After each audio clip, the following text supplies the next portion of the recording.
Annapurna back side house, okay. Back gate పైనేమో family ఉండేది, నాన్నగారు అమ్మ ఉండేవాళ్ళు. కింద ఆయన నాకు తెలిసి భోజనం కూడా కిందకి వచ్చేదేమో. కింద ఒక పెద్ద హాల్ ఉంటుంది, ఫస్ట్ పోర్టిగోలో వెళ్తే ఒక పెద్ద హాల్లో ఇలా పార్టిషన్ ఉంటుంది. ఆ రూమ్లోకి వెళ్తే ఇలా కబోర్డ్స్ అంటే కొన్ని వందల పుస్తకాలు ఉంటాయి, చకోవేరా, విప్లవకారులవి, ఇలాంటి పుస్తకాలు. ఆ రూమ్లో ఉండి ఇటు పక్కకి వెళ్తే మొత్తం మార్షల్ ఆర్ట్స్కి సంబంధించిన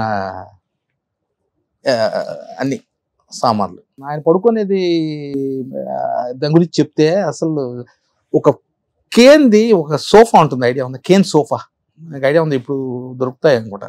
కేన్ సోఫా, ఆ కేన్ సోఫా ఇటుపక్క ఒకటి చైరు, ఒక సోఫాలో ఒక కంబళి, మనం సోఫాలు కూడా పెట్టుకుంటాం దిండు, ఇలా చీపెట్టిన కూర్చొని అలాంటిది ఒక దిండు, ఒక బెడ్షీట్, దాని మీద పడుకుంటారు ఆయన. సార్ అప్పటికే ఆయన ఒక మెగాస్టార్ తమ్ముడు. ఆయన నా స్కూటర్లో రావాల్సిన అవసరం లేదు. అప్పటికే ఆయన దగ్గర కొత్తగా సుమో కొన్నారు, చిరంజీవి గారి బెంజ్ కారు ఇక్కడే ఉండేది అనుకోండి. ఆయన ఆర్భాటాలకు ఎప్పుడు ఆయన ఎప్పుడు